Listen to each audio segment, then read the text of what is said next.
During the Farm Bill debate in late June, Representative Jim McGovern, who's a Democrat of Massachusetts, proposed an amendment that would have replaced $250 billion in food stamp cuts with reductions in crop insurance funding instead.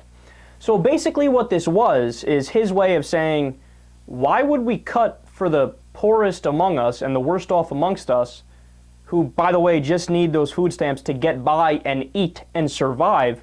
Why would we cut that when we could cut payments to industrial farms that are already rich, who don't need any welfare from us, right? So this is a very, very common sense proposal we're dealing with here. Well, the House rejected his proposal. It was a vote of 234 to 188. And of course, the overwhelming majority of Republicans said, care for the poor. Oh, that's a good one. What do you think? We're government or something and that's our job? Hell no, come on, fuck that. But not only that, there were 8 Democrats that crossed the aisle to oppose the proposal. Now, the mainstream media, of course, wouldn't tell you this story because it's detailed and it's wonky, so why would they do that? They're too busy focusing on Kim Kardashian and shit like that. But even if they did tell you this story, you and I both know the way they would cover the story.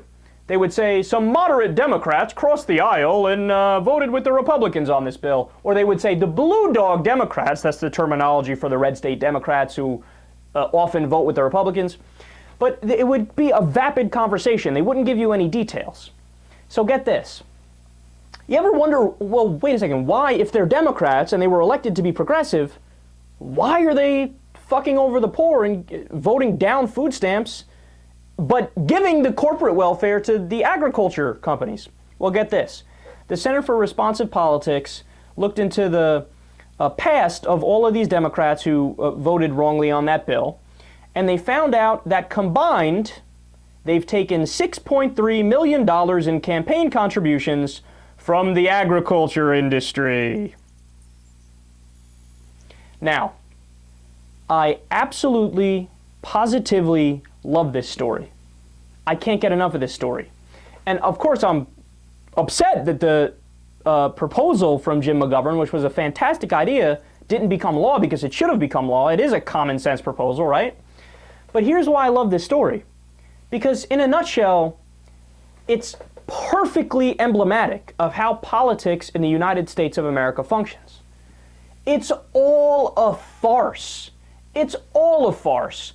You listen to this show and you think, well, obviously you have people in Congress debating what their positions are on different bills. And obviously that's tied to philosophy and how they view the world. And, you know, if they think the poorest amongst us need help, or if they should, help themselves. But no. We're not engaged in a philosophical debate here in the U.S. in our politics. Me and you are. People who talk about politics are.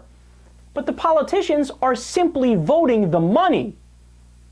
Look, if you get paid a tremendous amount of money from the agriculture industry, well, then the second an agriculture bill comes up, you're going to vote how they paid you to vote. Even if all of your logic and common sense and judgment says, well, it would make sense to allow people to have food stamps because they might starve if they don't have it, and we should cut the spending to the rich agriculture companies. No. You're paid to not consider the ethical implications of the way your vote goes.